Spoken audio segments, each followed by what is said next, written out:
So bakit hindi karapat-dapat na maging state witness or state protected witness si Martin Romualdez? Eh, obvious naman po, mga kababayan. Siya at si Marcos ang mastermind.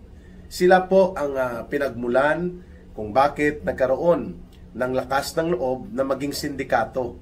Itong grupo nila Saldico, itong grupo ng Gang of 6+7 na ngayon 10 na mga pinangalanan kahapon ni Mayor Magalong na sangkot po dito sa pagkatay ng budget, no? At pati na po ang mga illegal insertions, mga questionable at anomalya sa realignment, and even ito pong pagkakaroon ng mga unprogrammed items na parang standby fund ito at doon hinuhugot po ang mga gusto nilang katayin ng mga proyekto, doon nila pagkukunan ng pundo.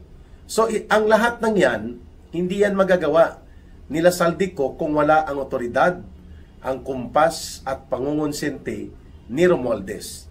Hindi rin po yan magagawa ni Romualdez na kanyang konsentihin at kanyang ikumpas ang ganitong kalawak na pagsindikato in the 3 budget cycles na-involve po itong mga tauhan at alipores niya sa kriminal na mga pagkakaroon ng palusot at mga dinagdag na mga pundo na hindi naman nakaprograma sa ating National Expenditures Program. Hindi rin po yan magagawa ni Martin Romualdez na magtapang-tapangan ng kanyang apog at kanyang ipatupad ang ganito ka grand scale of plunderous and corrupt approach sa pagpapasa ng budget kung hindi po siya binigyan ng otoridad at konsente ni Marcos Jr.